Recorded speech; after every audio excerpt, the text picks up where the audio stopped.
খাতুনে জান্নাতের কথা শুই না হযরত আলী ডাক দিয়া কই ফাতেমা ঘরের মধ্যে কিছু নাই ঠিক আছে অপেক্ষা করো হযরত আলী রাদিয়াল্লাহু তাআলা আনহু তিনি চলে গেলেন একটা ইহুদির বাড়ির মধ্যে যাইয়া এইবার হযরত আলী ডাক দিয়া বললেন শামাউন রে আমারে কিছু তুমি জব দিবা আটা দিবা রুটি তৈয়ার করে ইফতার করার জন্য পরবর্তীতে তোমারে আমার এটার মূল্য পরিশোধ কইরা দিব হযরত আলী মুর্তজা রাদিয়াল্লাহু তাআলা আনহু কিছু জব দিলাম কিছু জব দেওয়ার পরে হযরত আলী খাতুনে জান্নাতের কাছে যেই মাত্র এনে দিলেন 5টা রুটি তৈয়ার করলেন রে বাবা 5 জনের জন্য 5টা রুটি ইমাম হাসান ইমাম হুসাইন হযরতে ফিদ্দা রাদিয়াল্লাহু তাআলা আনহা এবং আলী এবং ফাতেমা মোট 5 জনের জন্য 5টা রুটি তৈয়ার করলেন রুটি তৈয়ার করার পরে রে আব্বু সন্ধ্যা বেলা যে মাত্র ইফতার করবেন একটা মিসকিন আয়েশা ডাক দিয়া কই আম্মা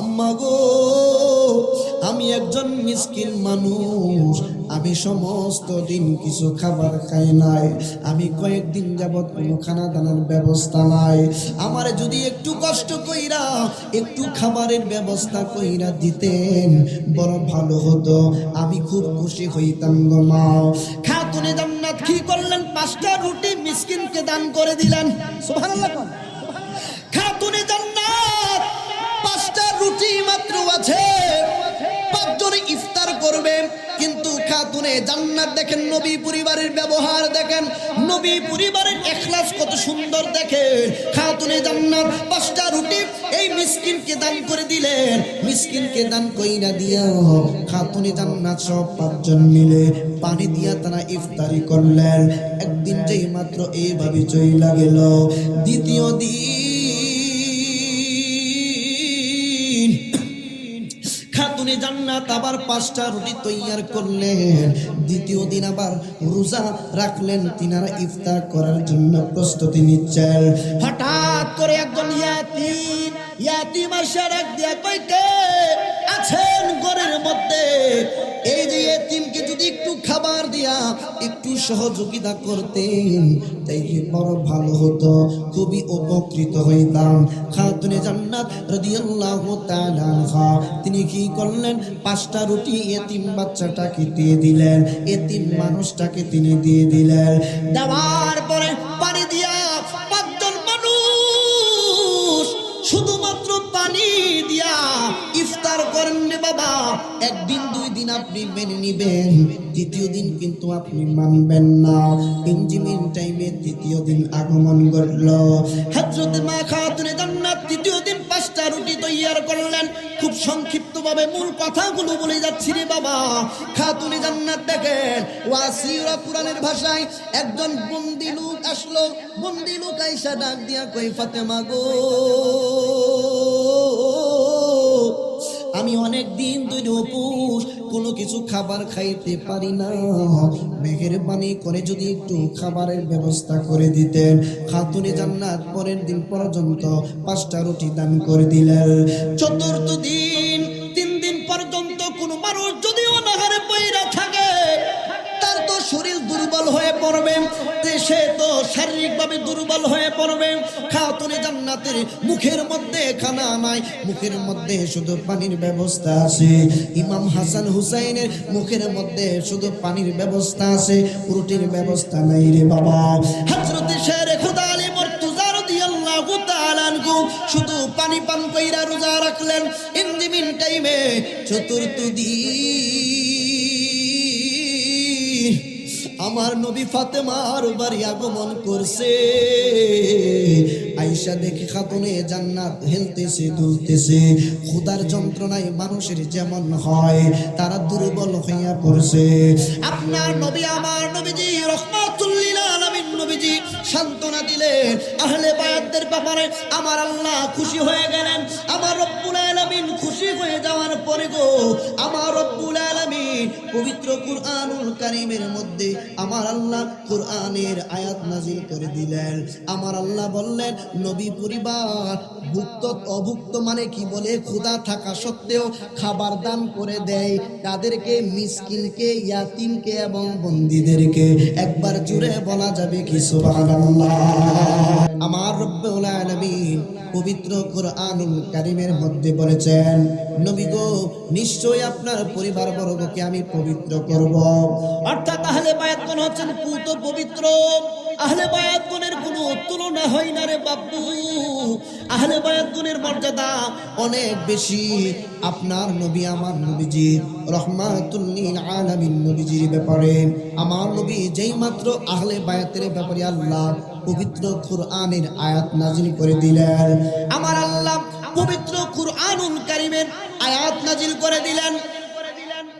আমার নবী আপনার নবী আয়াত নাজিল করার পর দিন থেকে খাতুনে জান্নাতের বাসার পার দিয়া যে মাত্র যাইতেন, আমার নবী আপনার নবীজি খাতুনে জান্নাতকে সালাম দিতেন এবং আমার নবী পাঠ করতেন, তোমরা হচ্ছ সকলেই পবিত্রা। সুবহানাল্লাহ। আপনার নবী আমার নবী দ্বিতীয় দিন খাতুনে জান্নাতের বাড়ির দিকে যাই রে বাবা। দ্বিতীয় দিন যাওয়ার পরে আমার নবী দ্বিতীয় দিন পর্যন্ত আমার নবী খাতুনে জান্নাতকে সালাম দেয়। আমার নবী তৃতীয় দিন এইভাবে যাইতে লাগলেন। একটা বর্ণনায় পাওয়া গেল আমার নবী আপনার নবীজি ইবনে আব্বাস রাদিয়াল্লাহু তাআলা আনহুর একটা রিওয়ায়াত আমি পাইলাম, আমার নবী একটানা 7 দিন পর্যন্ত আম্মা জান খাতুনে জান্নাতের বাড়ির পাশ দিয়া যাচ্ছেন আর খাতুনে জান্নাতকে সালাম এবং পবিত্রতার ঘোষণা দিচ্ছেন। নবীজি আহলে বায়াতের মর্যাদা কেমন জানেননি বাবা? আহারে যদি সময় পাই বলে যাব। নবীজির আহলে বায়াতের ব্যাপারে কেন বলবো রে বাপ? আজকের মাহফিলে যিনি শুভ আগমন করেছেন ইমামে রব্বানি দরবার শরীফের মহান মুর্শিদ কেবলা, উনি নবীজির বংশধর আওলাদি রাসূল। আওলাদি রাসূলগণের চেহারা মুবারকের দিকে তাকাইলে আমার আপনার জীবনের সগীরা গুনাহ সেকেন্ডে আমার আল্লাহ মাফ করে দিবেন। আমার বন্ধুরা বাবারা একটু মনোযোগ দিয়ে কথাগুলো শুনবেন রে বাবা। হাদিস মুবারকের মধ্যে সুনানু তিরমিজি শরীফের মধ্যে হাদিস আসছে, ইমাম আবু জাফর তিরমিজি রাহমাতুল্লাহি আলাইহি হাদিস কোট করেছেন, আমার নবীজি বিদায় হজের বাসনে জীবনের শেষ মুহূর্তে আমার নবীজি সমস্ত সাহাবা কেরামগণের সামনে বয়ান দিচ্ছেন। আমার নবী আলোচনা করছেন। আমার নবীজি বয়ান করতে যাইয়া আমার নবী ডাক দিয়া বললেন, হে মানব সকল তোমরা শুনে নাও, আমি তোমাদের কাছে দুটি জিনিস রেখে যাচ্ছি। যদি সেই দুইটা জিনিস তোমরা আঁকড়ে ধরে রাখতে পারো, মজবুত করে ধরে রাখতে পারো, আমি রাসূলুল্লাহ বলে গেলাম তোমরা কখনোই পথভ্রষ্ট হবে না। সুবহানাল্লাহ। ইয়া রাসূলুল্লাহ, নবী গো দুইটা জিনিস কি লন জিজ্ঞেস করি? আমার নবী বললেন, একটা হচ্ছে কিতাবুল্লাহ, আল্লাহর কিতাব, আরেকটি হচ্ছে আমার নবীজি বললেন আমি রাসূলুল্লাহর আহলে বায়াত। সুবহানাল্লাহ। অন্য রিওয়ায়াতে আসছে সুন্নাহর কথা। কিন্তু দেখেন বাবা, এমন একটা জমানার মধ্যে আমরা পড়ে গেলাম যেই জমানার মধ্যে শুধু ফিতনা আর ফিতনা, শুধু ফিতনা আর ফিতনা। একজন আরেকজনের প্রতি মায়া লাগে না, একজন আরেকজনকে ঠকাইতে চিন্তা করে না। শুধু তাই নয় বাবা, আপন ভাই আপন ভাইকে ঠকাচ্ছে রে বাবা, আপন বাবা আপন সন্তানদেরকে ঠকাচ্ছে, আপন মা আপন দুই সন্তানের মধ্যে ফারাক তৈরি করছে। কেমনে বুঝবেন? আজকে আমি বিকেল বেলা ইউটিউবের মধ্যে আমি একটু নজর দিলাম, দেখলাম এই যে গতকাল 2 দিন ধরে বিশাল আকৃতির ভূমিকম্প হচ্ছে। টের পাইছেননি? বিশাল আকৃতির ভূমিকম্প হচ্ছে রে বাবা।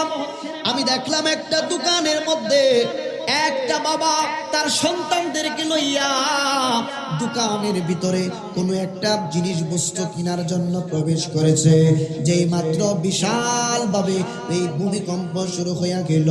ভূমিকম্প শুরু হয়ে যাওয়ার পরে বাবা সন্তানকে রেখে নিজে বাহিরে চলে গেল। সন্তান মুদির দোকানের ভিতরেই পড়ে রইল। কিছুক্ষণের মধ্যে কয়েক সেকেন্ডের মধ্যে সন্তানটাও কাঁদতে কাঁদতে বাহিরে চলে গেল। দুনিয়ার মধ্যে ভূমিকম্প শুরু হয়ে যাওয়ার পরে বাবা সন্তানকে রেখে একা একা বাহিরে চলে যায়। সন্তানের দিকে বাবার কোনো খেয়াল নাই। এটা হলে বুঝতে হবে হাসরের ময়দানে এমন ভয়ানক অবস্থা হবে, সেই জায়গার মধ্যে আমাকে আপনাকে আমার বাবা মা পর্যন্ত ছেড়ে চলে যাবে। এই অবস্থায় যখন ছেড়ে চলে যায়, ওই সময় ছেড়ে চলে যাবে না? চলে যাবে কি না? এখন আসুন রে বাবা, ওই সময় মানুষের হুঁশ থাকবে না রে বাবা। কেন আহলে বায়াতের কথা বলছি? সুনানুন নাসাই শরীফের হাদিসের মধ্যে আসছে, অন্যান্য কিতাবের মধ্যে আসছে, নবীজির আহলে বায়াতগণ যারা, শুধু তাই নয় আল্লাহর ওলিগণ যারা হাসরের ময়দানে জাহান্নামের মধ্যে যে মাত্র জাহান্নামীরা চলে যাবে, জাহান্নামে চলে যাওয়ার পরে আল্লাহর ওলিগণ জাহান্নামে প্রবেশ করে মুমিন ওই গুনাহগার বান্দাদের হাতে ধরে ধরে টেনে টেনে জাহান্নাম থেকে জান্নাতে পৌঁছে দিবে। আমার বন্ধুরা, বাবারা, আহলে বায়াতকে ভালোবাসতে হবে। আমার নবী আপনার নবীকে ডাক দিয়ে বললেন, সাহাবীরা রে, এই ইমাম হাসান এবং হুসাইনকে যারা ভালোবাসবে আমি রাসূলুল্লাহকে ভালোবাসা হয়ে যাবে। ওমান আবগাদাহুমা ফাকাদ আবগাদনি, আমার হাসান হুসাইনকে যারা কষ্ট দিবে তারা যেন আমি রাসূলুল্লাহকে কষ্ট দিবে। আমার হাসান হুসাইনকে যারা কষ্ট দিল আমি রাসূলুল্লাহকে কষ্ট দিল। কারণ আহলে বায়াতগণের অন্তর এত সূক্ষ্ম, আহলে বায়াতগণের অন্তর এত মসৃণ, এত পরিষ্কার রে বাবা। নবীজি আহলে বায়াতগণের মধ্যে হযরত আলী মুর্তজা রাদিয়াল্লাহু তাআলা আনহু, তারপরে মা খাতুনে জান্নাত ইমাম হাসান এবং হুসাইন, আপনার নবী আমার নবী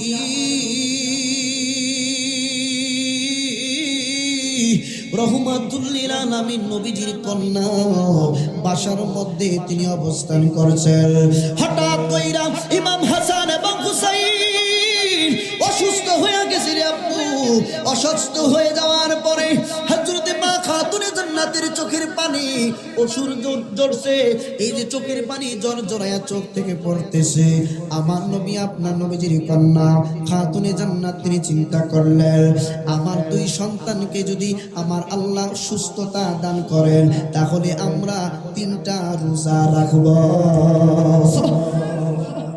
আম্মাজান খাতুনে জান্নাত হযরত আলী মুর্তজা রাদিয়াল্লাহু তাআলা এবং ওনাদের একজন বাদী ছিলেন। কিতাবের নাম সাওয়াইকুল মুহরিকা, লিখেছেন ইবনু হাজার হাইতামি রাহমাতুল্লাহি আলাইহি। কিতাবের নামটা বলে দিলাম বাবা। ওই বাদীর নাম ছিল হযরতে ফিদ্দা রাদিয়াল্লাহু তাআলা আনহা। আহলে বায়াতগণের মন এবং মস্তিষ্ক কেমন ছিল রে বাবা? খাতুনে জান্নাত 3টা রোজা মান্নত করলেন, মালিক আমার সন্তানগুলাকে যদি তুমি সুস্থ করে দাও তাহলে 3টা রোজা রাখবো। সকলে মিলে মিশে রোজা রাখা শুরু করে দিলেন। যেদিন রোজা রাখলেন সন্ধ্যাবেলা ইফতার করার জন্য কোনো কিছুই ঘরের মধ্যে ব্যবস্থা নাই, আর আমাদের ঘরের মধ্যে খাবারের কোনো অভাব নাই। খাতুনে জান্নাতের ঘরের মধ্যে কিছু নাই। ফাতেমা ডাক দিয়া বললেন, স্বামী গো, স্বামী আপনি মেহেরবানি করে সন্ধ্যা বেলায় ইফতার করার জন্য যদি কোনো ব্যবস্থা করতেন। খাতুনে জান্নাতের কথা শুই না হযরত আলী ডাক দিয়া কই, ফাতেমা ঘরের মধ্যে কিছু নাই, ঠিক আছে অপেক্ষা করো। হযরত আলী রাদিয়াল্লাহু তাআলা আনহু তিনি চলে গেলেন একটা ইহুদির বাড়ির মধ্যে। ইহুদির বাড়ির মধ্যে যাইয়া এইবার হযরত আলী ডাক দিয়া বললেন, শাবান রে, আমারে কিছু তুমি জব দিবা, আটা দিবা, রুটি তৈয়ার করে ইফতার করার জন্য। পরবর্তীতে তোমারে আমার এটার মূল্য পরিশোধ কইরা দিব। হযরত আলী মুর্তজা রাদিয়াল্লাহু তাআলা আনহু কিছু কিছু জবাব দেওয়ার পরে হযরত আলী খাতুনে জান্নাতের কাছে যেই মাত্র এনে দিলেন, 5টা রুটি তৈয়ার করলেন রে বাবা, 5 জনের জন্য 5টা রুটি। ইমাম হাসান, ইমাম হুসাইন, হযরতে ফিদ্দা রাদিয়াল্লাহু তাআলা আনহা এবং আলী এবং ফাতেমা মোট 5 জনের জন্য 5টা রুটি তৈয়ার করলেন। রুটি তৈয়ার করার পরে আব্বু সন্ধ্যা বেলা যে মাত্র ইফতার করবেন, একটা মিসকিন আইসা ডাক দিয়া কই, আম্মা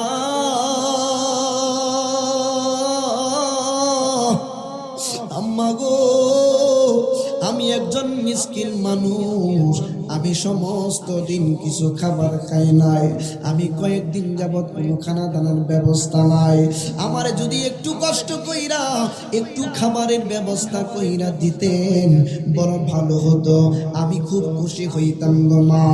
খাতুনে জান্নাত কি করলেন? 5টা রুটি মিসকিনকে দান করে দিলেন। সুবহানাল্লাহ। খাতুনে জান্নাত 5টা রুটি মাত্র আছে, 5 জনে ইফতার করবে, কিন্তু খাতুনে জান্নাত দেখেন নবী পরিবারের ব্যবহার দেখেন, নবী পরিবারের ইখলাস কত সুন্দর দেখেন। খাতুনে জান্নাত 5টা রুটি এই মিসকিনকে দান করে দিলেন। মিসকিনকে দান কইরা দিয়া খাতুনে জান্নাত সব 5 জন মিলে পানি দিয়া তারা ইফতারি করলেন। একদিন যেই মাত্র এইভাবে চইলা গেল, দ্বিতীয় দিন খাতুনে জান্নাত আবার 5টা রুটি তৈয়ার করলেন। দ্বিতীয় দিন আবার রোজা রাখলেন, তিনারা ইফতার করার জন্য প্রস্তুতি নিচ্ছেন। হঠাৎ করে একজন ইয়াতিম আসে ডাক দিয়া কই, কে আছেন ঘরের মধ্যে? এই যে ইয়াতিমকে যদি একটু খাবার দিয়া একটু সহযোগিতা করতেন তাইলে বড় ভালো হতো, খুবই উপকৃত হইতাম। খাতুনে জান্নাত রাদিয়াল্লাহু তাআলা আনহা তিনি কি করলেন? 5টা রুটি এতিম বাচ্চাটাকে দিয়ে দিলেন, এতিম মানুষটাকে তিনি দিয়ে দিলেন। দেওয়ার পরে পানি দিয়া 5 জন মানুষ শুধুমাত্র পানি দিয়া ইফতার করেন রে বাবা। একদিন 2 দিন আপনি মেনে নিবেন, তৃতীয় দিন কিন্তু আপনি মানবেন না। ইঞ্জিমিন টাইমে তৃতীয় দিন আগমন ঘটল। হযরত মা খাতুনে জান্নাত তৃতীয় দিন 5টা রুটি তৈয়ার করলেন। খুব সংক্ষিপ্তভাবে মূল কথাগুলো বলে যাচ্ছি রে বাবা।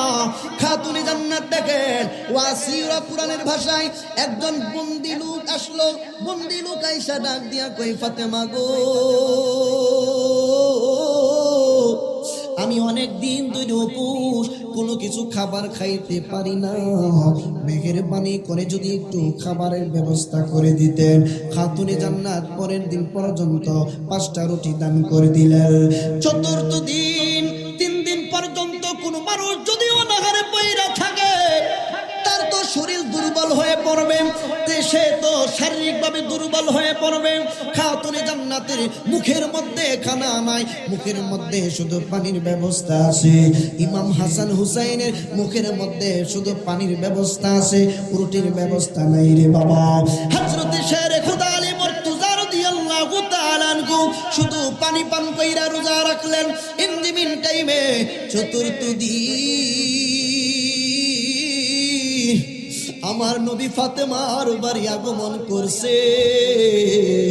আয়েশা দেখে খাতুনে জান্নাত হেলতেছে দুলতেছে, ক্ষুধার যন্ত্রণায় মানুষের যেমন হয় তারা দুর্বল হইয়া পড়ছে। আপনার নবী আমার নবীজি রাহমাতুল লিল আলামিন নবীজি সান্ত্বনা দিলেন আহলে বায়াতদের ব্যাপারে। আমার আল্লাহ খুশি হয়ে গেলেন। আমার রব্বুল আলামিন খুশি হয়ে যাওয়ার পরে গো আমার রব্বুল আলামিন পবিত্র কুরআনুল কারীমের মধ্যে আমার আল্লাহ কুরআনের আয়াত নাজিল করে দিলেন।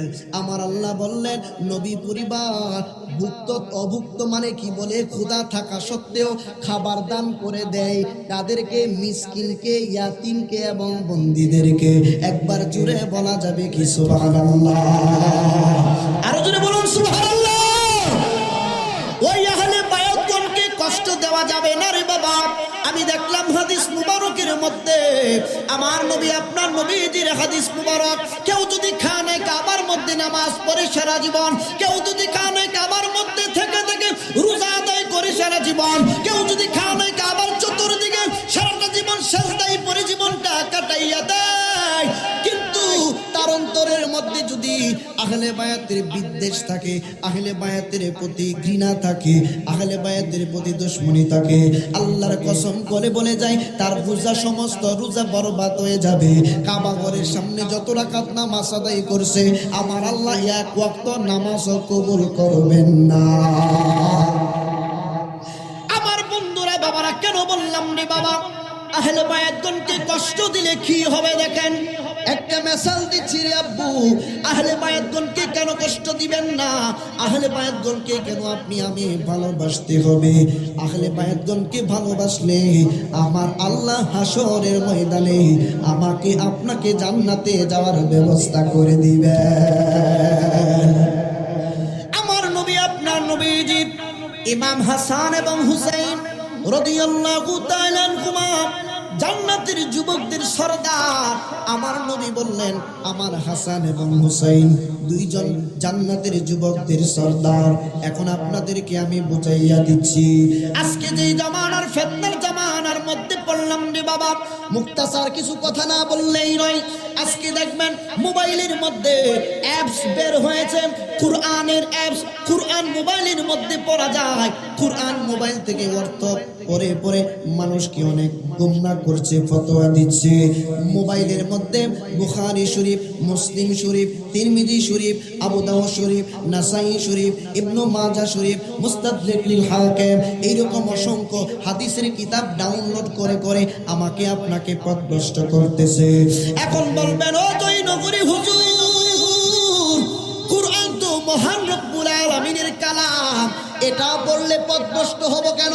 অবশ্যই পথভ্রষ্ট হবেন। আগে বুঝেন, তারপরে আপনি জবাব দিবেন। আপনার এক্সাম্পল, বুকের ডান পাশে এই হাড়ের নিচে যদি আপনার প্রচন্ড ব্যথা হয়ে যায়, আপনি কি করবেন? একটা মনোযোগ দিয়ে শুনেন। আপনার যদি বুকের মধ্যে ব্যথা উৎপন্ন হয়, পেটের মধ্যে ব্যথার সৃষ্টি হয়, বাজারের মধ্যে বিভিন্ন লাইব্রেরির মধ্যে মেডিকেলের বই পাওয়া যায়, বিভিন্ন লাইব্রেরির মধ্যে মেডিকেল ইনস্ট্রুমেন্ট পাওয়া যায়। আপনি মেডিকেল লাইব্রেরি থেকে মেডিকেলের কিতাব আপনি কিনে আনবেন, মেডিকেলের ইনস্ট্রুমেন্ট আপনি কিনে আনবেন, মেডিকেলের বই পড়ে পড়ে আপনি নিজে নিজে আপনার চিকিৎসা আপনি করতে পারবেন নি? কথা বলেন, কথা পারবেন? আপনার পেটে ব্যথা, বইয়ের মধ্যে লেখা আছে যে পেটে ব্যথা হইলে এই ওষুধ, বলেন তো মেডিকেল এর কিতাব বা বই পড়ে আপনি আপনার চিকিৎসা করতে পারবেন? পারবেন? পারবেন না। কেন? এইভাবে চিকিৎসা করলে আপনি মারা যাবেন। কি যাবেন? মারা যাবেন। এখন এখন আপনার যদি মাথা ব্যথা করে, আপনি শারীরিকভাবে যদি অসুস্থ হয়ে যান, আপনাকে আমি বলবো এমবিবিএস পাস করার জন্য যত বই আছে সমস্ত বই আপনাকে আমি দিয়ে দিলাম, সমস্ত কিতাব আপনাকে দিয়ে দিলাম। আপনি নিজে নিজে পড়ে পড়ে আপনার ট্রিটমেন্ট করেন, চিকিৎসা করেন। আপনি যেমনি করে নিজের চিকিৎসা নিজে বই পড়ে পড়ে করতে পারবেন না, ঠিক তেমনি ভাবে কুরআন থেকে সরাসরি অর্থ দেখে দেখে আপনার ইসলামিক জিন্দেগি আপনি আদায় করতে পারবেন না। কেন পারবেন না জানেননি? কারণ হচ্ছে কুরআনের কোন হুকুম আপনি জানেন না। কুরআনের কোন আয়াতটা কিসের জন্য নাজিল হয়েছে আপনি বুঝেন না। কুরআনের ফাহাম কোন পদ্ধতিতে আপনি নিবেন, কোন আয়াত দ্বারা আমার আল্লাহ কোনটার হুকুম বুঝাইছে, কোনটা না আছে, কোনটা মানসুখ, আমি আপনি সাধারণ মানুষগুলা বুঝি না। এই জন্য কুরআন বুঝতে গেলে হক্কানি আলেম মুফাসসিরের কাছে যেতে হবে। আপনি যেমন অসুস্থ হইলে ডাক্তারের কাছে যেতে হয়, ঠিক তেমনি আপনি যদি অসুস্থ হয়ে যান, আপনি অসুস্থ হয়ে যাওয়ার পরে এমবিবিএস এর কাছে আপনাকে যেতে হয়। ঠিক তদ্রুপভাবে আপনি যদি কোনো মাসআলা, কোনো ফতোয়ার ব্যাপারে বিপদের সম্মুখীন হন, আপনাকে যেতে হবে মুফতির কাছে, আপনাকে যেতে হবে হক্কানি এবং একজন আলেমের কাছে। আমার বন্ধুরা, বাবারা, একই হাদিস, সহিহ হাদিস আপনি মানতে পারবেন না। কেন মানতে পারবেন না আপনি জানেন না? বাবা গো, আমার আল্লাহ বলছে আপনি রাসূলুল্লাহর আহলে বায়াতগণকে আপনার উম্মতেরা যেন ভালোবাসে। আমার নবী বলছেন হাসান হুসাইনকে যারা কষ্ট দিব আমি রাসূলুল্লাহকে যেন তারা কষ্ট দিল। কিতাবের নাম সাওয়াইকুল মুহরাকাম, তাফসীরে রুহুল বায়ানের মধ্যে কথাটা আসছে। আপনার নবী আমার নবীজির দুই পুত্র ইমাম হুসাইন রাদিয়াল্লাহু তাআলা আনহু যে মাত্র শহীদ হয়ে গেলেন, নবী পরিবারের যত মানুষ আছে যারা শহীদ হয়ে গেল, অবশেষে দুইটা মা খাতুনে জান্নাতের বাগানের বংশের দুইটা যুবক দুইটা বাচ্চা কোনোভাবে জীবিত আসলো। এই যে কারবালার ময়দান থেকে হাঁটতে হাঁটতে ক্ষুধার যন্ত্রণায় বালুকাময় প্রান্তর দিয়ে হাঁটতেছি রে বাবা। যাইতে যাইতে আশেপাশের কিছু এলাকা ছিল, ওই এলাকা আমিয়া গ্রাম শহর অন্যান্য এলাকা ছিল। একটা গ্রামের ভিতরে যেই মাত্র ঢুকলো রে আব্বু, ঢুকার পরে একজন চৌধুরীর ভারী ছিল। চৌধুরী ছিল একজন মুসলমান মানুষ, মুসলমান। এই ধনাঢ্য চৌধুরী ব্যক্তি দুপুর বেলা যে মাত্র ঘুমন্ত অবস্থায় ছিল। বাচ্চা যদি চিন্তা করলো আমরা প্রচন্ড ক্ষুধার্ত, জায়গা নাই কোনো জায়গায় যাওয়ার। এনজিমিন টাইমে দুইটা যুবক এই চৌধুরী সাহেবের বারান্দার মধ্যে গিয়ে বসে রইল আর কান্দে, হাই হাই রে আমাদের মা বাবাকে শহীদ করে ফেলছে, আমরা নবী পরিবার হারাইলাম, মা বাবা হারাইলাম। এই দুইটা সন্তান হাউমাউ করে কান্না করছে। একজন ভাই আর একজন ভাইকে জড়িয়ে ধরে কাঁদতেছে।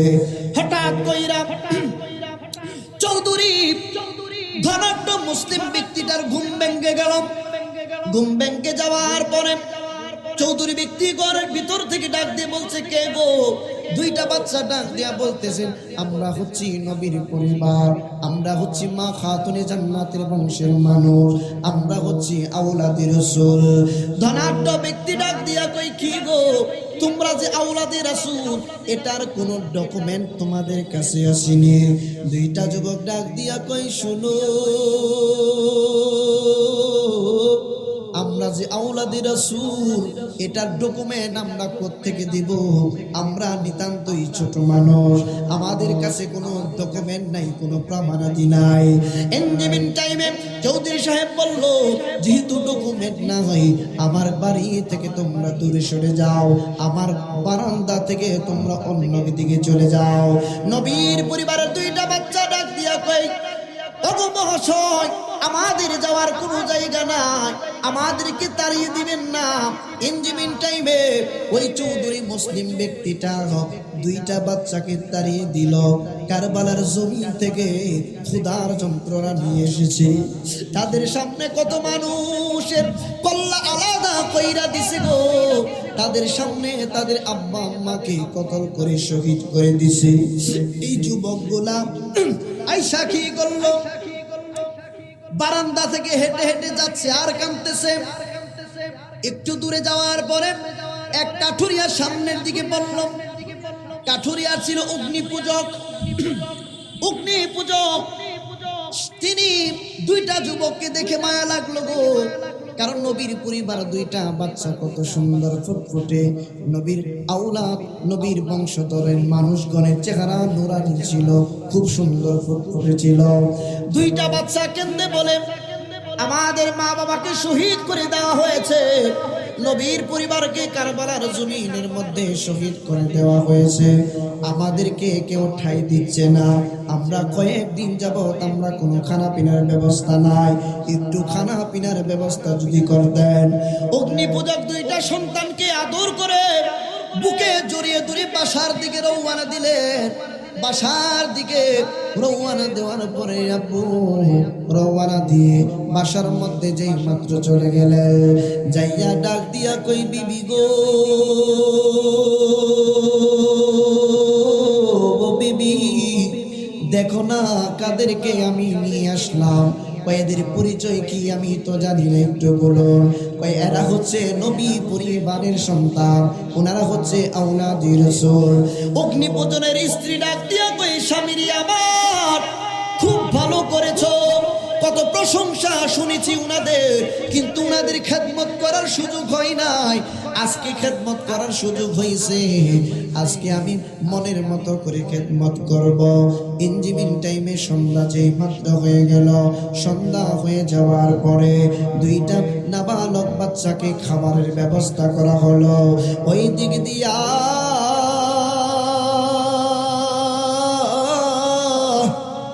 রাত্রিবেলা ধনাঢ্য ব্যক্তি ঘুমের ঘরে যে মাত্র চইলা গেছে, যাওয়ার পরে দেখতেছেন হাসরের ময়দান কায়েম হয়ে গেছে, কিয়ামত হয়ে গেছে, হাসরের ময়দান কায়েম হয়ে গেছে। হাসরের ময়দান কায়েম হয়ে যাওয়ার পরে জান্নাতীরা জান্নাতের দিকে চলে যাচ্ছে রে আব্বু, জাহান্নামীরা জাহান্নামের দিকে চলে যাচ্ছে। ধনাঢ্য ব্যক্তি দেখতেছে কিছু ফেরেশতা এসে জাহান্নামে শিকল দিয়ে তাকে বেঁধে টেনে টেনে শেষরাইয়া জাহান্নামের দিকে যেই মাত্র নিয়ে যাচ্ছে, আমার নবী আপনার নবীজি দেখলেন ওই চৌধুরী ব্যক্তিটা বলতেছেন, আমি দেখতে পেলাম নূরের নবীর চেহারা মুবারক। আমি ডাক দিলাম, নবী গো, আমি আপনার উম্মত, আমাকে ফেরেশতারা জাহান্নামের দিকে নিয়ে যাচ্ছে, মেহেরবানি করে আমাকে আপনি মেহেরবানি করে আজকে জাহান্নামের আগুন থেকে রক্ষা করুন, আপনি মেহেরবানি করে আমাকে সুপারিশ করুন। আমার নবী আপনার নবী বললেন, রে মুসলিম, তুমি যে মুসলমান দাবি করছো, আমি রাসূলুল্লাহর উম্মত তুমি দাবি করছো, তুমি যে আমি রাসূলুল্লাহর উম্মত, আজকে কোনো তোমার কাছে ডকুমেন্ট আসেনি। আল্লাহু আকবার। আমার উম্মত যে তুমি, তোমার কোনো ডকুমেন্ট তোমার কাছে আসেনি গো নবী গো, আমার কাছে আপনি রাসূলুল্লাহর উম্মত এটা প্রমাণ করার জন্য কোনো ডকুমেন্ট নাই। ইয়া রাসূলুল্লাহ, নবী গো, আমার কাছে কোনো ডকুমেন্ট নাই, আমাকে একটু মেহেরবানি করে বাঁচান। আমার নবী ডাক দিয়া কয়, চৌধুরী মুসলিম, তুমি যে তোমার কদমে তোমার বাড়ির বারান্দার মধ্যে আমার বাগানের দুইটা সন্তান গিয়েছিল, তারা পরিচয় দিয়েছিল আমি রাসূলুল্লাহর আওলাদ, তারা আওলাদি রাসূল, তাদের কাছে তুমি আমি রাসূলুল্লাহর আওলাদ হওয়ার পিছনে তুমি ডকুমেন্ট দলিল চাইছিলা, তোমার খেয়াল করো তোমার মনে আসেনি। আল্লাহু আকবার। ইঞ্জিমিন টাইমে তার হঠাৎ করে ঘুম ভেঙে গেল, আল্লাহ পাকের ইচ্ছা এইভাবে হবে। ঘুমটা যেই মাত্র ভেঙে গেছে, সকালবেলা 1000 দিনার নিয়ে দুইটা বাচ্চাকে খুঁজতে অগ্নি পূজারকের বাড়ির দিকে যেই মাত্র দুইটা সন্তানকে দেখলো, দেখার পরে অগ্নি পূজককে গিয়ে বলল, ভাই রে, তোমাকে আমি 1000 দিনার আমি দিয়ে দিচ্ছি, বিনিময়ে নবীর পরিবারে দুইটা কুচি বাচ্চাকে আমাকে দিয়ে দাও। অগ্নি পূজক লোকটা ডাক দিয়া বললেন, ভাই গো, 1000 দিনারের বিনিময়ে আমি তোমার কাছে জান্নাত বিক্রি করতে পারবো না। সুবহানাল্লাহ। তোমার কাছে জান্নাত আমি বিক্রি করতে পারবো না। কই কি বলছো তুমি, কি বুঝাতে চাচ্ছ? ভাই, তুমি যে রাত্রিবেলা স্বপ্ন দেখেছো, আমার নবী আপনার নবী তোমাকে যে জিজ্ঞেস করেছিল হাসরের ময়দানে, আমি রাসূলুল্লাহর উম্মত, তুমি এটার কোনো ডকুমেন্ট আছে কিনা? তুমি যে স্বপ্ন দেখেছো, আমরা সেই স্বপ্নের কথা জানি। ভাই, কেমনে জানো? ভাই, তুমি যে স্বপ্ন দেখেছো, আজকে রাত্রি বেলা আহলে বায়াতের মহব্বতে আহলে বায়াতগণকে সেবা করার পরে যেই মাত্র আমি আমার স্ত্রী সাথে সাথে ঘরের মধ্যে ঘুমিয়ে গেলাম, ঘুমানোর পরে রে বাবা, ঘুমানোর পরে আমি দেখলাম রহমাতুল লিল আলামিন নবীজি স্বপ্ন যুগে আমাদেরকে দিদার দিয়ে দিছে। নবী আয়েশা ডাক দিয়া কই, পাগল, আমি রাসূলুল্লাহর বাগানের দুইটা ফুল, দুইটা সন্তানকে বড় মহব্বত করার কারণে রে বাবা, আমি রাসূলুল্লাহর থাকতে পারি নাই, আমি তোমাকে দিদার দেওয়ার জন্য আসছি। ওই মুস্তগ্নি পূজক লোকটা ডাক দিয়া কই, নবী গো, আপনার চেহারা মুবারক এত সুন্দর, আপনি রাসূলুল্লাহ এত সুন্দর, আপনি রাসূলুল্লাহর কথাবার্তা এত সুন্দর, আপনি রাসূলুল্লাহর কণ্ঠ মুবারক এত সুন্দর। ইয়া রাসূলুল্লাহ, নবী গো, যেই আহলে বায়াতের মহব্বত করলে, যেই আহলে বায়াতের খেদমত করলে, আপনি দেন, ইয়া রাসূলুল্লাহ নবী গো আর দেরি করবেন না, আমাদেরকে তাড়াতাড়ি মুসলমান বানিয়ে দেন। আরেকটা বর্ণনা এসেছে রে বাবা, হাসরের ময়দানে তাদেরকে মুসলমান বানিয়েছিল। অন্য একটা রওয়ায়াতে আমার নবী আপনার নবীজি ঘুম থেকে যেই মাত্র স্বপ্ন যুগ থেকে আমার নবী আপনার নবীজি চইলা গেছে, লোকটা কাঁদতে কাঁদতে বেহুশ হয়ে যাওয়ার মতো। গো মায়ার নবী গো তুমি প্রেম শেখায়া কোথায় লোকাইলা বলো, ও গো মায়ার তুমি প্রেম শেখায়া লোকাইলা, আমরা কেমনে যাব তোমার কাছে নবী, কেমনে যাব কাছে নবী, স্বপ্নে এসে বলো না তুমি প্রেম শেখায়া লোকাইলা বলো না, গো মায়ার নবী গো তুমি প্রেম শেখায়া। অগ্নি পুজোর ডাক দিয়া কয় মুসলমান শুনো, তুমি যে বলছো 1000 দিনারের বিনিময়ে 2টা সন্তানকে নিয়ে যাইবা, কিন্তু 1000 দিনারের বিনিময়ে আমি 2টা জান্নাত বিক্রি করতে পারবো না। ইনজিবিন টাইমে তার বিবি যেই মাত্র আসলো, কয় রাত্রিবেলা স্বপ্ন যুগে আমাকে আমার স্ত্রীকে আমার নবী শুভ সংবাদ দিয়েছেন এবং আমাদেরকে জান্নাতের শুভ সংবাদ দিয়েছেন। নবী পরিবারের প্রতি মহব্বত ইশক আপনার যদি থাকে, একটা एग्जांपल দেই, অসুবিধা হবে? ফাঁকে ফাঁকে কিছু বিষয় বুঝবো। আমার নবী বলেছেন যে আমার উম্মতের, আমার নবী বলেন আমার উম্মতের মধ্যে 73টা কাতার হবে। বনি ইসরাইলের মধ্যে 72টা কাতার, আমার উম্মতের মধ্যে 73টা কাতার। কুল্লুহুম ফিন্নার, প্রত্যেকটা দলই জাহান্নামে যাবে, ইল্লা মিল্লাতান ওয়াহিদা, একটা দল ব্যতীত। আমি প্রত্যেকটা বিষয়ে এবারে টানছি না, সময়ের ব্যাপার। একটা দল ব্যতীত আমার নবী বলছেন, সাহাবারা জিজ্ঞেস করলেন ইয়া রাসূলুল্লাহ তাদের পরিচয়, আমার নবী বলছেন মা আনা আলাইহি ওয়া আসহাবি। সুবহানাল্লাহ। এখানে একটা তাত্ত্বিক কথা আছে, এই জন্য আমি টানলাম কথাটা। আমার নবী বলছেন মা আনা আলাইহি, আমার মত পথ, আমার সাহাবীদের পথ এবং মতের উপরে যারা থাকবে তারাই হবে ওই একটা দল যারা জান্নাতে যাবে। সুবহানাল্লাহ। প্রশ্ন আসতে পারে, তাহলে নবীর আহলে বায়াতগণের এত মর্যাদা যদি হয়, তাহলে নবীর আহলে বায়াতের কথা নবীজি কেন বলেন না? আসতে পারে না? আসতে পারে কিনা? বুঝবেন আমার নবী কি বলেছেন, মা আনা আলাইহি, আমি রাসূলুল্লাহর পথ মত, ও আসহাবি, আমি রাসূলুল্লাহর সাহাবারা, আমি রাসূলুল্লাহর সাহাবা কেরাম।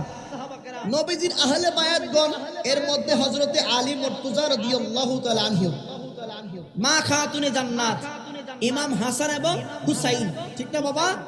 এখন আমাকে বলেন হযরতে আলী মুর্তজা রাদিয়াল্লাহু তাআলা আনহু উনি আহলে বায়াতের একজন, কিন্তু পাশাপাশি নবীজির সাহাবী। সুবহানাল্লাহ।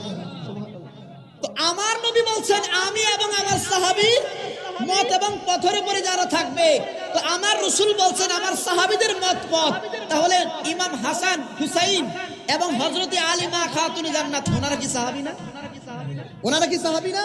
তো নতুন করে সাহাবীদের ভিতরে তো ওনারা পড়ে গেছেন, সাহাবীদের ভিতরে ওনারা, ওনাদের এক্সট্রা আবার মর্যাদা হচ্ছে নবীর পরিবার। সুবহানাল্লাহ। কথা বুঝতেছেন? এখন বুঝেন, আকীদা যদি আপনার নষ্ট থাকে, আকীদা যদি আপনার নষ্ট থাকে, তাহলে আপনার ঈমান আমল করে ফায়দা নাই। যদি আকীদা বিশুদ্ধ থাকে, আমল কম থাকলেও জান্নাতে যাওয়ার চান্স 100%। সুবহানাল্লাহ।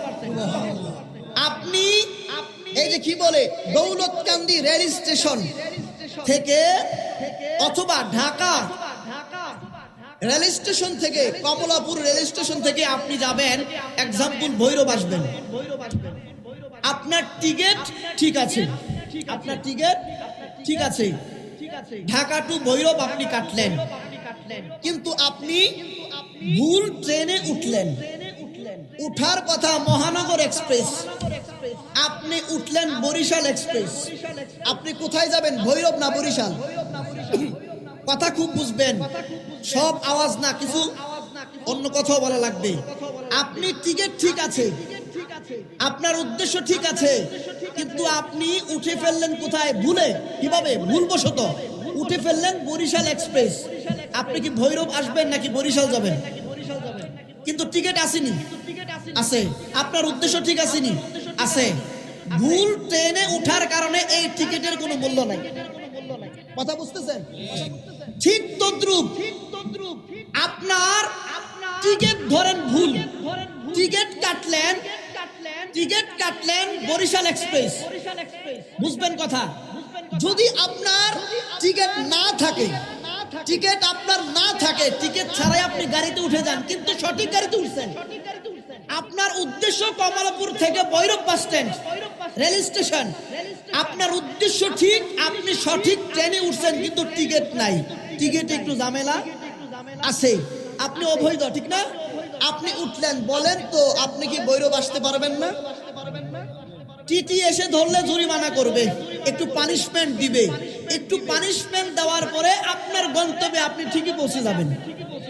ঠিক তদ্রুপ আপনার যদি আকীদা ঠিক থাকে, আহলে বায়াতের মহব্বত থাকে, আউলিয়া কেরামের মহব্বত থাকে, আপনার টিকিট আমলে গন্ডগোল থাকতে পারে, কিন্তু আহলে বায়াতের নৌকায় যদি উঠে পড়েন, তাহলে আপনার গন্ডগোল থাকলেও ওই গন্ডগোল পেরিয়ে আপনাকে আহলে বায়াতগণের ওসিলা আল্লাহ জান্নাতে পৌঁছে দেবে।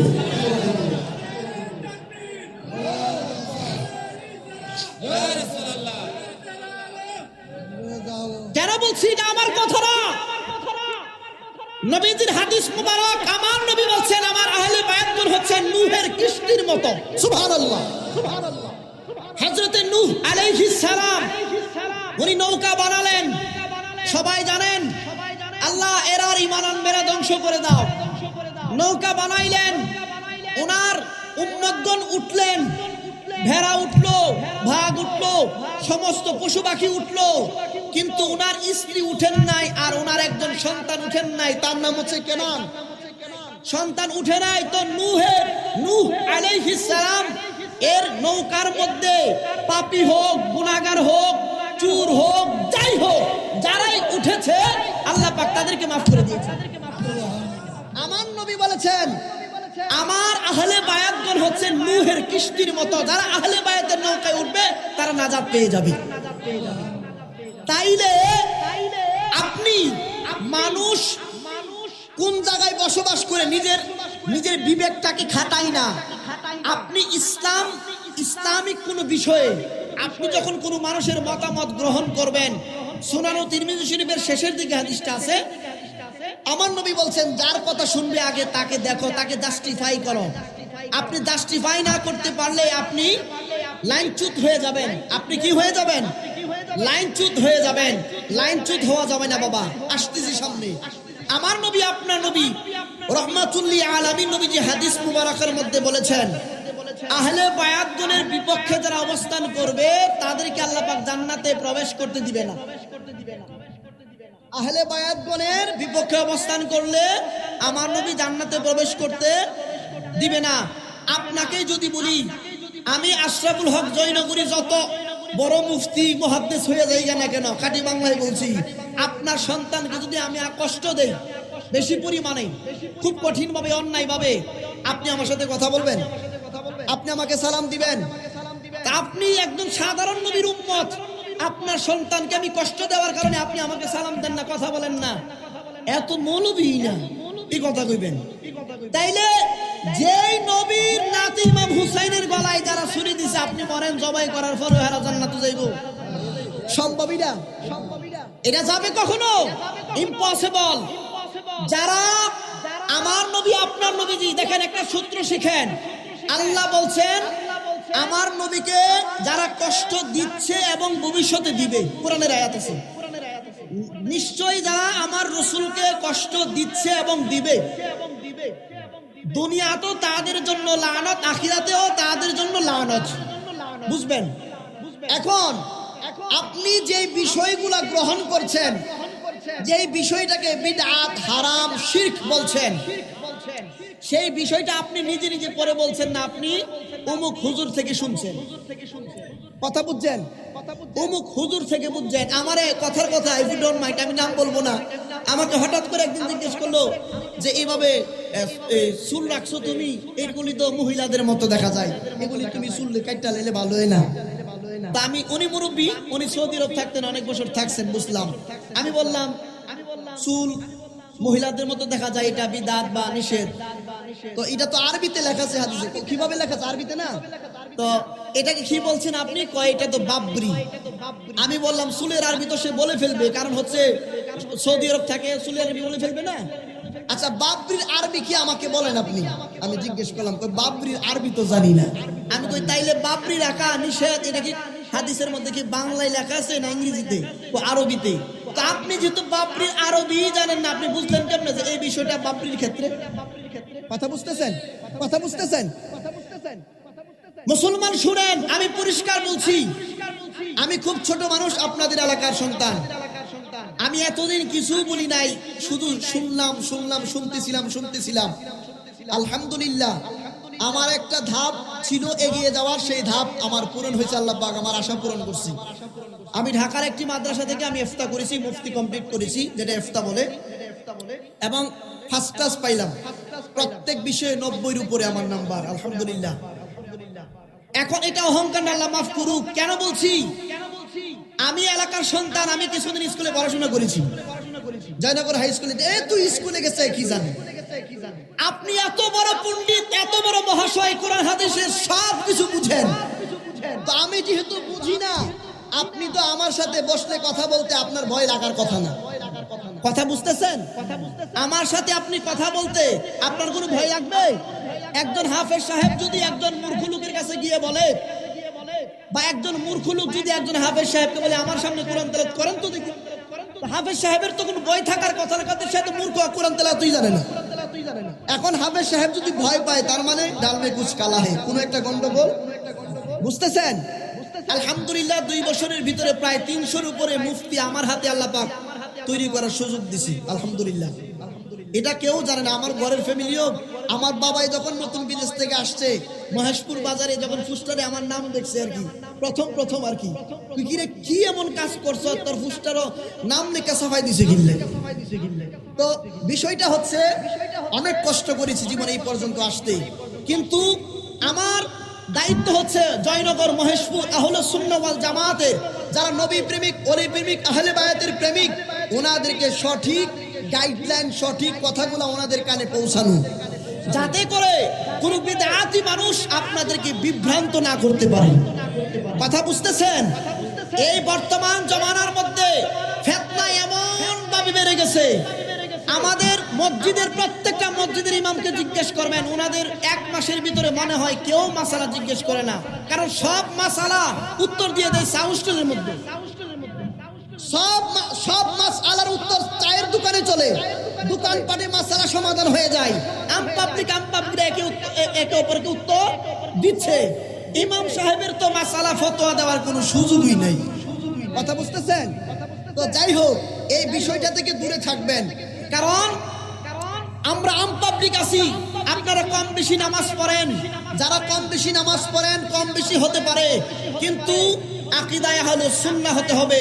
এটা কোরআনের দাবি, হাদিসের দাবি। আহলে সুন্নাহ ওয়াল জামাত একমাত্র নাজাত প্রাপ্ত দল, জোরে বলুন সুবহানাল্লাহ। আমার বন্ধুরা, বাবারা, যেই কথা বলতেছিলাম, আপনার নবী, আমার নবীর ইমাম হুসাইন রাদিয়াল্লাহু তাআলা আনহু, ইমাম হাসান রাদিয়াল্লাহু তাআলা আনহু, নবীজির দৈহিত্র, নবীজির আহলে বায়াত, নবীজির একজন সাহাবী হযরতে হাসান রাদিয়াল্লাহু তাআলা আনহুর জুতা মুবারক নিজের কাপড় মুবারক দিয়ে মুছে দিচ্ছিলেন। ইমাম হুসাইন রাদিয়াল্লাহু তাআলা আনহু বললেন, কি ব্যাপার চাচা, আমি ইমাম হুসাইন এখানে দেখতেছি আপনি আমার ভাইয়ের জুতা মুবারক আপনি আপনার নিজের কাপড় মুবারক দিয়ে আপনি মুছে দিচ্ছেন। নবীজির সাহাবী ডাক দিয়া বললেন, ও ইমাম হুসাইন, আমি অনেক অনেক বেশি বেশি পরিমাণ তুমি হুসাইনকে ভালোবাসি, আমার ফ্যামিলি থেকেও তোমাকে সবচাইতে বেশি ভালোবাসি। তোমার বাবা তোমার মা আহলে বায়াতগণকে বড় বেশি ভালোবাসি গো। আহলে বায়াতগণকে ভালোবাসলে লস নাই, আহলে বায়াতগণকে ভালোবাসলে দুনিয়া আখিরাতের মধ্যে আমাদের মঙ্গল হবে। নবীজির সাহাবী আহলে বায়াতের একজন হযরত শের খোদা আলী মুর্তজা রাদিয়াল্লাহু তাআলা আনহু, উনি আমিরুল মুমিনিন ন্যায় বিচার প্রতিষ্ঠা করার জন্য বড় কঠোর ছিলেন রে বাবা, কাউকে ছাড় দিতেন না। ওই আলী মুর্তজা রাদিয়াল্লাহু তাআলা আনহু সহ আহলে বায়াতগণের একজন প্রেমিক ছিলেন। ওই আহলে বায়াতগণের প্রেমিক হঠাৎ করে কোনো কারণে ওই লোকটা চুরির অপবাদে মানুষের কাছে ধরা খেল রে বাবা। চুরির অপরাধে যে মাত্র ধরা খেল, ধরা খাওয়ার পরে আমিরুল মুমিনিন হযরত আলী রাদিয়াল্লাহু তাআলা আনহুর দরবারে নিল, হুজুর এই লোকটা চুরি করেছে, অন্যায় করেছে, শরীয়তের শাস্তির ব্যবস্থা করেন। আমিরুল মুমিনিন হযরত আলী মুর্তজা রাদিয়াল্লাহু তাআলা আনহু শরীয়তের ফয়সালা অনুযায়ী তার হাতটা কেটে দিলেন, হাতের কবজি থেকে হাতটাকে কেটে দিলেন। হাতটা কেটে দেওয়ার পরে ফিনকি দিয়ে রক্ত ঝরছে রে বাবা। ফিনকি দিয়ে রক্ত ঝরার পরে এই লোকটা কাঁদতে কাঁদতে কাঁদতে কাঁদতে বাড়ির দিকে রওনা হয়ে গেল।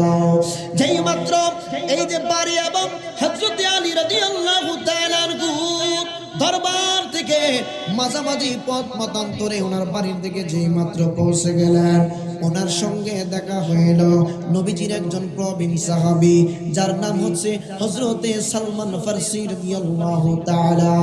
অন্য আরেকজন সাহাবী ছিলেন, জিজ্ঞেস করলেন, কি ব্যাপার, তোমার হাত থেকে রক্ত ঝরছে কেন, তোমার হাতটা কেন কাটা দেখা যায়? এই লোকটা ডাক দিয়ে বললেন, আমি অন্যায় করেছি, চুরি করেছি। আমিরুল মুমিনিন আমার হাতটাকে কেটে জাহান্নামের আগুন থেকে আমাকে তিনি রক্ষা করেছেন। জাহান্নামের আগুনে আমি জ্বলতাম, জাহান্নামের আগুন থেকে আমার হাতটাকে রক্ষা করেছেন। শরীয়তের ফয়সালা তিনি আমার হাতটাকে কেটে দিয়েছেন। হযরত আলী মুর্তজা রাদিয়াল্লাহু তাআলা আনহুর প্রতি এমন উদারতা, এমন সম্মান দেখা মাত্র সালমান ফারসি রাদিয়াল্লাহু তাআলা আনহু বলেন, এ যুবক, তোমার হাত কেটে দিয়েছে যেই ব্যক্তি, ওনাকে এত সম্মান করো, এত শ্রদ্ধা করো। কই হুজুর, আমি এত সম্মান করি, শ্রদ্ধা করি, ওনাকে শুধু নয়, পুরা আহলে বায়াতকে আমার জীবনের চাইতে আমি বড় ভালোবাসি। সালমান ফারসি রাদিয়াল্লাহু তাআলা আনহু একটা দৌড় মারলেন আমিরুল মুমিনিন হযরত আলী মুর্তজা রাদিয়াল্লাহু তাআলা আনহুর দরবারে, ডাক দিয়া বলতেছেন, আমিরুল মুমিনিন,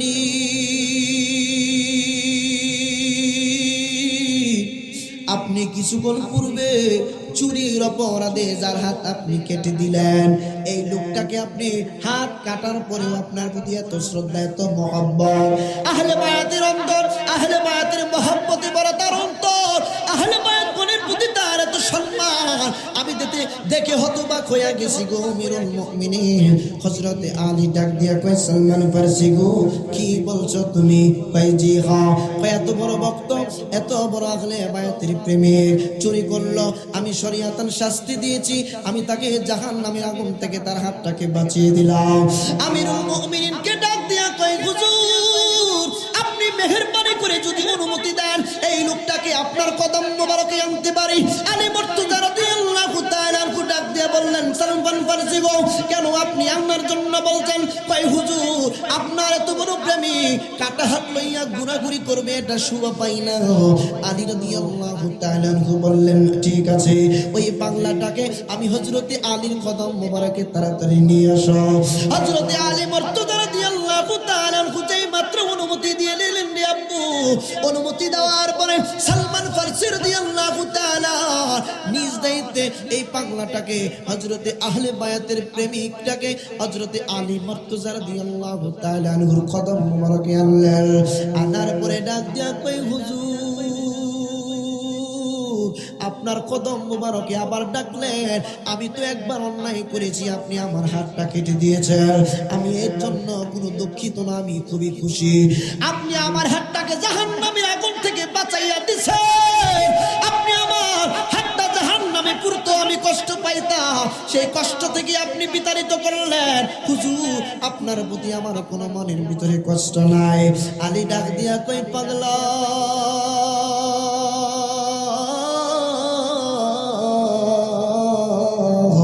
আমি হযরতে আলী তোমার হাতটারে কাইটা দিলাম, তারপরও আমার প্রতি এত মহব্বত।